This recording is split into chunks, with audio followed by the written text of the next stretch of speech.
Hello दोस्तों। दोस्तों, आज मैं आपको भाषा और लिपि के बारे में एक सामान्य परिचय आपको देना चाहता हूँ।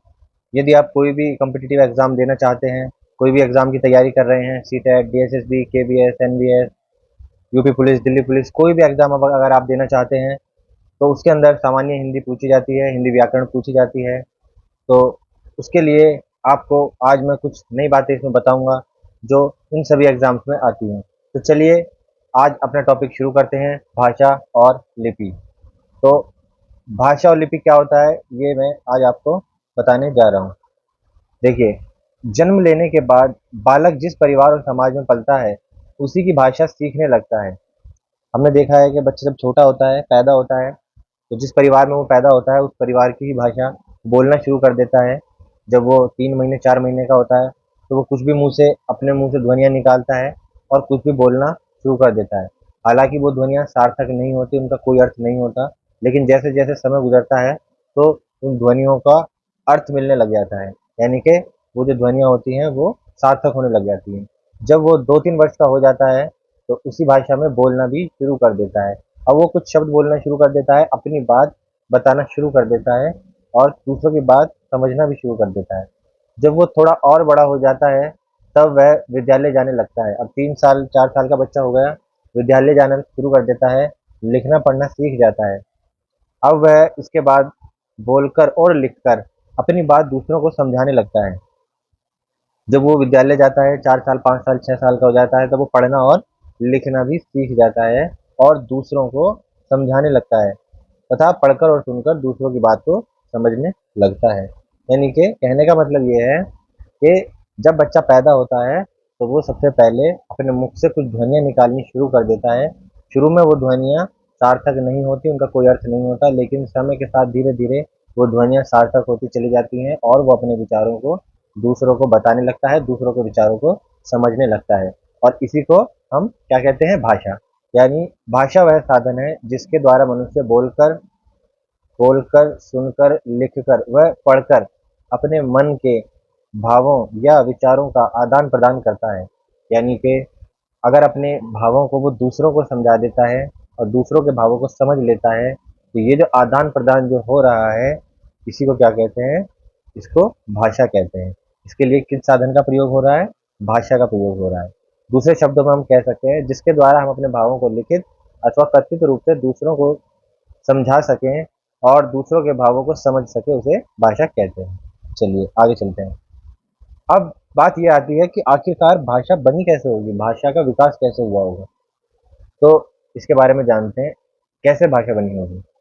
आदिकाल में आप सभी जानते हैं, मानव जंगली अवस्था में रहता था, तो उसे अपने विचारों और भावों को व्यक्त करने की आवश्यकता पड़ने पर उसने कुछ संकेत या कुछ ध्वनियों का प्रयोग किया होगा।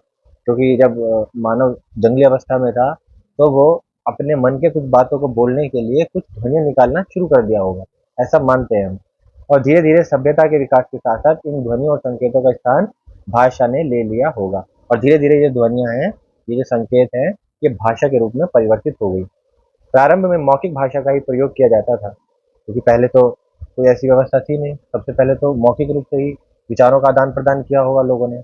फिर धीरे-धीरे यह अनुभव किया जाने लगा कि भाषा का लिखित रूप भी होना चाहिए। यानी कि कहने का अर्थ ये है कि उन लोगों को ये अनुभव हुआ कि हम जो बात कह रहे हैं, ये आने वाले समय में 5 साल बाद, 10 साल बाद, 20 साल बाद लोगों तक कैसे पहुँचेगी, इसके लिए ज़रूरत है क्या हो, भाषा का लिखित रूप भी होना चाहिए। तब मुख से निकलने वाली ध्वनियों के ये चिन्ह निश्चित कर दिए गए। यानी कि जो हम मुख से ध्वनियाँ निकाल रहे हैं, उनके लिए कुछ चिन्ह बना दिए गए। जैसे अगर हम क ध्वनियाँ निकाल रहे हैं, तो क ध्वनि के लिए हमने एक चिन्ह बना दिया। ये क्या है? ये क ध्वनि का चिन्ह है। इसी तरह से जैसे अगर हम च बोलते हैं, तो ध्वनि का जो चिन्ह है वो क्या है? ये वाला च। तो इस तरह से हमने ध्वनियों को चिन्हित करना शुरू कर दिया और इन चिन्हों के आधार पर जो व्यवस्था हुई, उसे लिखित भाषा का जन्म हुआ। अब धीरे-धीरे इसी तरह से भाषा का लिखित रूप भी हमारे सामने तैयार हो गया। भाषा शब्द कहाँ से आया है? ये भाषा शब्द है, ये कहाँ से आया है? ये संस्कृत की भाष धातु से बना है। संस्कृत में जो भाष होता है, भाष जो शब्द है, इसका अर्थ होता है व्यक्त वाणी, अर्थात बोलना या कहना। भाषा का अर्थ होता है बोलना या कहना, शाब्दिक अर्थ। इसका मतलब हुआ भाषा वह है जिसे बोला जाए, यानी कि जो बात हम बोलते हैं वो ही भाषा है। चलिए आगे चलते हैं। बोलते समय हम ध्वनियों का उच्चारण करते हैं। यह ध्वनियाँ आपस में मिलकर तरह-तरह के शब्द बनाती हैं और इन्हीं शब्दों के प्रयोग से विभिन्न वाक्य बनते हैं। जब हम बोलते हैं तो हम बहुत सारी ध्वनियों का उच्चारण करते हैं, जैसे क, ब, और जब ये ध्वनियाँ आपस में मिल जाती हैं तो क्या बनता है? शब्द बन जाता है। ये शब्द बन गया आपका कब। और इन्हीं शब्दों के प्रयोग से अब हम बहुत सारे शब्द मिला करके, जैसे तुम कब आओगे, तुम कब आओगे, तो इन्हीं शब्दों से मिलाकर फिर हमने वाक्य बना लिए। तो कहने का अर्थ यह है कि मुख से बोली गई ध्वनियों का सार्थक समूह भाषा कहलाता है। जो ध्वनियाँ हम मुख से निकालते हैं और वो अर्थपूर्ण ध्वनियाँ होती हैं, उनका कुछ ना कुछ अर्थ ज़रूर होता है, तो हम कहते हैं कि ये भाषा है। भाषा के रूप। भाषा के 2 रूप होते हैं मुख्य रूप से। कौन-कौन से? मौखिक भाषा और लिखित भाषा। मौखिक भाषा कहते हैं बोलने और सुनने को। बोलना और सुनना भाषा का मौखिक रूप कहलाता है। जैसे शिक्षक द्वारा कक्षा में पढ़ाया जाना। जो शिक्षक है ये क्या कर रहा है? ये मुख से बोल रहा है और जो बच्चे हैं कक्षा के अंदर वो क्या कर रहे हैं? सुन रहे हैं। यानी कि शिक्षक बोल रहा है और बच्चे सुन रहे हैं। तो सुनना या बोलना ये क्या कहलाता है? मौखिक भाषा। दूसरा है लिखित भाषा। लिखित भाषा जैसे लिखने और पढ़ने की भाषा का लिखित रूप, यानी कि जो चीज़ प्रिंट फॉर्म में है, लिखी हुई है, वो लिखित रूप कहलाएगा। जैसे हम पुस्तक को पढ़ते हैं, लिखी हुई पुस्तक को पढ़ रहे हैं ना, पुस्तक तो लिखी होती है, उसके अंदर शब्द होते हैं, वाक्य लिखे होते हैं, उसको हम देख कर पढ़ रहे होते हैं, तो वो क्या हो जाता है? वो लिखित रूप है। अखबार हम पढ़ते हैं, इसको भी हम देख करके पढ़ रहे हैं, तो ये क्या हो जाएगा? लिखित रूप। पत्र हम लिखते हैं, जब हम लेटर लिखते हैं कोई भी पत्र, तो हम क्या करते हैं? अपने पेन से उसको लिखते हैं, तो हम क्या कर रहे होते हैं? राइटिंग कर रहे होते हैं। तो हम लिखित रूप द्वारा अपनी बात दूसरों तक पहुँचाते हैं या लिखित रूप में दूसरों की कही हुई लिखी हुई बात को समझते हैं, तो वो लिखित रूप कहलाता है भाषा। तो ये 2 रूप हो गए। एक तीसरा रूप और यहाँ पर होता है सांकेतिक भाषा। सांकेतिक भाषा यानी कि संकेतों द्वारा अपनी बात दूसरों तक पहुँचाना। कई बार हम ना तो बोलकर और ना ही भाषा को लिखकर, कुछ लिख कर के किसी तक कोई बात पहुँचाते हैं, बल्कि हम कुछ संकेतों का सहारा लेते हैं। जैसे कि जब हम रोड पर जाते हैं तो हमें रेड लाइट नज़र आती है और हम देखते हैं कि जैसे ही हरी बत्ती हो जाती है, हम सड़क पार कर लेते हैं। तो ये क्या होता है? ये होता है संकेत। हमें संकेत मिल गया, ये सांकेतिक भाषा है। खतरे का निशान, जब हम ये वाला निशान कहीं पर देखते हैं, ये खतरे का निशान होता है और जब हम इसको देखते हैं तो यहाँ से भाग जाते हैं या देख करके रुक जाते हैं। तो इससे क्या होता है? ये भी एक संकेत हमें मिल जाता है। कई बार हम हाथों से इशारा करते हैं, ठीक है? हम अपने होठों पर उँगलियाँ रख करके कहते हैं क्लास में बच्चों से, बच्चे चुप हो जाओ। बोलते नहीं है, बस मुँह पर उँगली रखते हैं, तो बच्चे समझ जाते हैं कि अब हमें चुप होना है, शिक्षक ने जो संकेत दिया है। तो ये सांकेतिक भाषा है, संकेतों द्वारा अपनी बात किसी तक पहुँचाना। संकेत द्वारा हर विचार या भाव को प्रकट नहीं किया जा सकता। इसका जो प्रयोग है वो लिमिटेड है। हम कुछ बातें तो संकेतों द्वारा पहुँचा देते हैं, लेकिन पूर्ण रूप से अपनी सारी बातें दूसरों तक हम अपने भावों को प्रकट नहीं कर सकते। इसलिए संकेतों द्वारा विचारों या भावों को प्रकट करने की विधि को महत्व नहीं दिया जाता। हालाँकि सांकेतिक भाषा भी कई बार प्रयोग में आती है, लेकिन इसको बहुत ज़्यादा महत्व हम नहीं देते हैं। ज़्यादातर हम जो महत्व देते हैं वो मौखिक और लिखित भाषा को ही देते हैं। सांकेतिक भाषा को ज़्यादा महत्व नहीं देते हैं। अब हम बात करते हैं मातृभाषा की। मातृभाषा क्या होती है? हमने शुरू में पढ़ा था कि बच्चा जब अपने परिवार में पैदा होता है, तो वो सबसे पहले कौन-सी भाषा सीखेगा? सबसे पहले वो अपने परिवार की ही भाषा सीखेगा। तो व्यक्ति जो भाषा सबसे पहले सीखता है, वो ही उसकी मातृभाषा कहलाती है। जैसे अगर मैं किसी परिवार में पैदा हुआ और वहाँ पर हिंदी बोली जाती है उस परिवार में, तो मेरी मातृभाषा क्या हो जाएगी? हिंदी हो जाएगी। इसी प्रकार अगर कोई व्यक्ति केरल में पैदा होता है, केरल राज्य में, और वहाँ की भाषा मलयालम है, तो उसकी मातृभाषा क्या हो जाएगी? मलयालम हो जाएगी। तो मातृभाषा जो होती है वो भाषा होती है जो बच्चा अपने परिवार से सबसे पहले सीखता है। ये कुछ भी हो सकती है, जो भी उस परिवार की भाषा है। आगे चलते हैं। भाषा और संविधान। भाषा को लेकर संविधान में क्या-क्या प्रावधान दिए गए हैं, कहाँ पर क्या-क्या बात कही गई है भाषा को लेकर, अब हम उसके बारे में डिस्कस करते हैं। बहुत इंपॉर्टेंट है, इसी में से ज़्यादातर सवाल पूछे जाते हैं और बच्चे बहुत इसमें कंफ्यूज हो जाते हैं और उसको सवाल को गलत कराते हैं। तो इसको बड़े ध्यान से पूरी वीडियो को देखना है।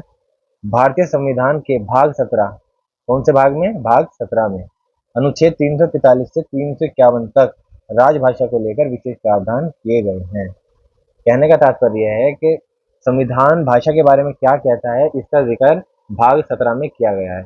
जब हमारा संविधान का निर्माण हुआ था तो टोटल 22 भाग थे उस समय। भाग मतलब पार्ट, हिस्से। तो उसमें से जो भाग 17 है उसके अंदर भाषा के अंदर जो अनुच्छेद 9 अनुच्छेद दिए गए हैं, 9 अनुच्छेदों में कौन कौन से? ये सवाल आ जाता है कि संविधान में भाषा, राजभाषा को लेकर किस अनुच्छेद से किस अनुच्छेद तक प्रावधान किए गए हैं। तो अनुच्छेद 343 से लेकर अनुच्छेद 351 तक राजभाषा के बारे में प्रावधान किए गए हैं। ये ध्यान रखना है आपको। और भाग कौन सा है? संविधान का भाग 17। तो यहाँ पर एक बात ये, दूसरी बात ये आपको ध्यान रखनी है। अब बात करते हैं राजभाषा की। भारतीय संविधान के अनुच्छेद 341 के अनुसार हमारे देश की राजभाषा हिंदी और लिपि देवनागरी होगी।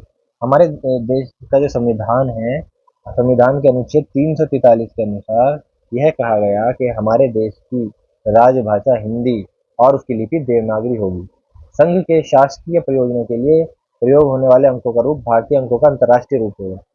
शासकीय प्रयोजन का अर्थ है कि जब भी हम अंकों का इस्तेमाल करेंगे तो शासकीय प्रयोजनों में यानी कि काम काज में, तो वो इस रूप का प्रयोग करेंगे। जो हम गणित पढ़ते हैं ना, मैथ हम पढ़ते हैं तो उसमें हम 1 2 3 सब सीखते हैं।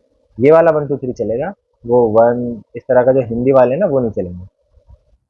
नेक्स्ट, अच्छा राजभाषा की बात हुई है तो इसको कब मान्यता मिली? तो 14 सितंबर 1949 को हिंदी को भारत की राजभाषा के रूप में मान्यता प्रदान की गई। ये सवाल याद रखना, बहुत एग्जाम में पूछा जाता है। 14 सितंबर 1949 को हिंदी को भारत की राजभाषा के रूप में मान्यता प्रदान की गई। इसीलिए प्रतिवर्ष 14 सितंबर इसीलिए प्रतिवर्ष 14 सितंबर को हिंदी दिवस के रूप में मनाया जाता है। हिंदी दिवस कब आता है? 14 सितंबर। याद रखना, हिंदी दिवस 14 सितंबर को मनाया जाता है। और ये कब से मनाया जा रहा है? ये 1953 से मनाया जा रहा है। ठीक है, ये 1949 से नहीं, 1953 से हिंदी दिवस मनाया जा रहा है। 1953 से परंपरा शुरू हुई थी। तो ये आपको बात ध्यान रखनी है। दूसरी बात आती है विश्व हिंदी दिवस। ये तो हो गया हमारे भारत का। दूसरा है 10 जनवरी। 10 जनवरी को प्रतिवर्ष विश्व हिंदी दिवस के रूप में मनाया जाता है। तो हिंदी दिवस यहाँ पर दो हो गए, तो ये सामान्य भारत वाला, ठीक है। अगर विश्व वाला पूछेगा तो वो 10 जनवरी को प्रत्येक वर्ष मनाया जाता है।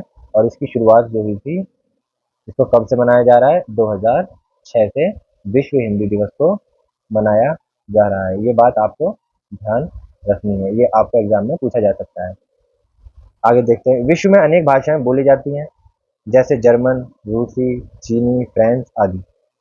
लेकिन भारत ही विश्व में अकेला ऐसा देश है जिसके विभिन्न राज्यों में अलग अलग भाषाएं बोली जाती हैं। हमारे देश के अंदर कितने राज्य हैं? हमारे देश में 28 राज्य हैं और 8 केंद्र शासित राज्य हैं। टोटल कितने हो गए? 36 हो गए। तो ये 36 ही राज्य हो गए, इनके अंदर लगभग अलग अलग भाषाएं बोली जाती हैं। तो इतनी सारी भाषाएं हमारे देश में बोली जाती हैं, ये एक विविधता का एक बहुत बड़ा प्रमाण है। ऐसा शायद ही किसी देश में हो कि इतनी भाषाएं बोली जाती हैं। अच्छा, इन सब भाषाओं का भी प्रावधान हमारे संविधान में दिया गया है। हिंदी राजभाषा के बारे में तो बात हमने कर ली, हिंदी राजभाषा का संविधान में क्या प्रावधान है। इसके अलावा जो कुछ और भाषाएं मान्यता प्राप्त भाषाएं हैं, जैसे भारतीय संविधान की 8वीं अनुसूची के अंदर 22 भाषाओं को मान्यता प्रदान की गई है। हमारे देश के अंदर जो हमारे संविधान में जो अनुसूचियां हैं, अभी 12 अनुसूचियां हैं, पहले 8 ही थी। जो मूल संविधान था उसमें 8 अनुसूची थी, तो 8वीं अनुसूची में 22 मान्यता भाषाओं को मान्यता प्रदान की गई है। इसके बारे में जानते हैं अब। ठीक है, ये 22 भाषाएं कौन सी हैं? ये कश्मीरी, सिंधी, पंजाबी, हिंदी, उर्दू, बंगाली, आसामी, मलयालम, गुजराती, मराठी, कन्नड़, तेलुगु, तमिल, उड़िया। ये 22 भाषाएं हैं जो मान्यता प्राप्त भाषाएं हैं हमारे देश की। ये 8वीं अनुसूची में शामिल किया गया है इनको। आगे देखते हैं। ये जो 22 भाषाएं मैंने आपको बताई थी, ये जो है जब हमारा संविधान बना था, हमारा जो संविधान बना था तो उसके अंदर 14 भाषाएं थी। कुछ भाषा हमने बाद में इसमें जोड़ दी, जैसे 1967 में हमने सिंधी भाषा को 21वें संविधान संशोधन अधिनियम द्वारा जोड़ दिया था, तो एक भाषा यहाँ पर जोड़ दी। इसके बाद 1992 में 71वें संशोधन द्वारा 3 भाषाएं ये हमने जोड़ दी, कोंकणी, मणिपुरी और नेपाली, 3 यहाँ पर हो गई। इसके बाद 2004 में 92वें संविधान संशोधन में बोडो, डोगरी, मैथिली और संथाली जोड़ दिया, तो 4 ये हो गई। तो 14 और 1 15 और 3 18 और 4 22, तो टोटल कितनी मान्यता प्राप्त भाषाएं हो गई? अब 22 मान्यता प्राप्त भाषाएं हैं।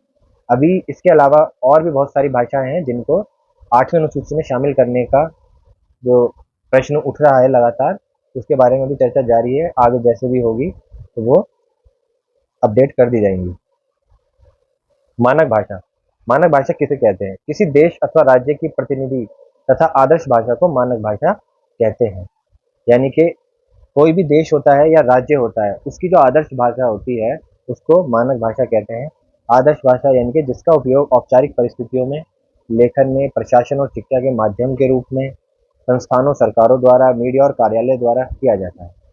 जो आप किताबें पढ़ते हैं, हिंदी की किताबें पढ़ते हैं, वो कौन सा रूप होता है? वो हिंदी का मानक रूप होता है, जिसको एक पढ़े लिखे वर्ग द्वारा प्रयोग में लाया जाता है। प्रशासन के लिए, शिक्षा के माध्यम के लिए, संस्थानों द्वारा, सरकारों द्वारा इसको इस्तेमाल में लाया जाता है, वो भाषा का मानक रूप कहलाता है। इसके बाद बात करते हैं शास्त्रीय भाषा की, क्लासिकल लैंग्वेज। क्लासिकल लैंग्वेज उनके लिए भी बहुत ज़रूरी है जो टीचिंग एग्जाम्स की तैयारी कर रहे हैं। हमारे देश के अंदर 8वीं अनुसूची में ही, जिसमें 22 भाषाओं को मान्यता दी गई है, उसी के अंदर 6 शास्त्रीय भाषाओं को भी सूचीबद्ध किया गया है, शामिल किया गया है। वो कौन सी है?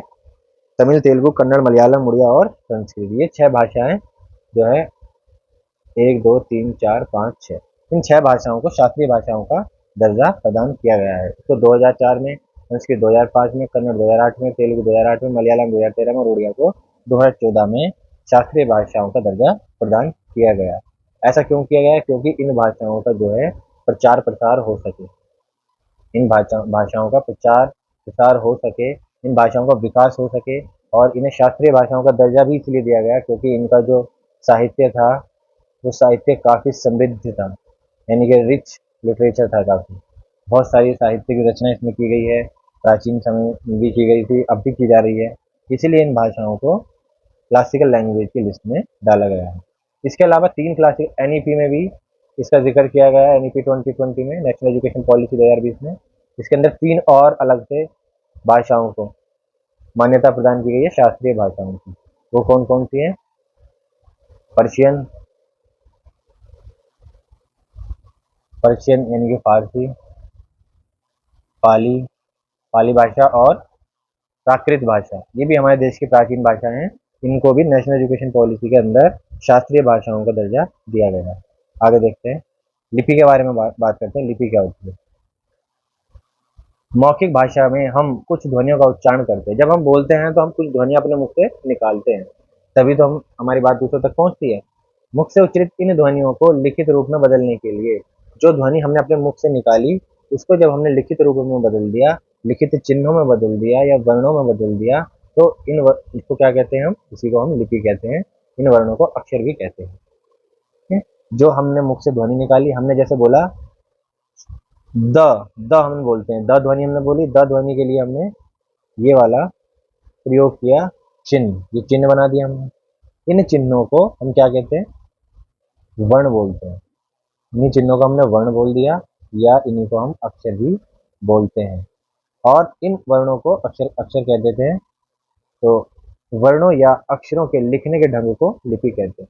यानी कि जो वर्ण है, ये जो अक्षर हैं, ये क्या कहलाते हैं? ये ही लिपि कहलाते हैं, जब ये लिखित रूप में होते हैं। लिखित, लिपि का अर्थ मतलब है लिखित से, लिपि का मतलब लिखित से होता है, मौखिक से नहीं होता।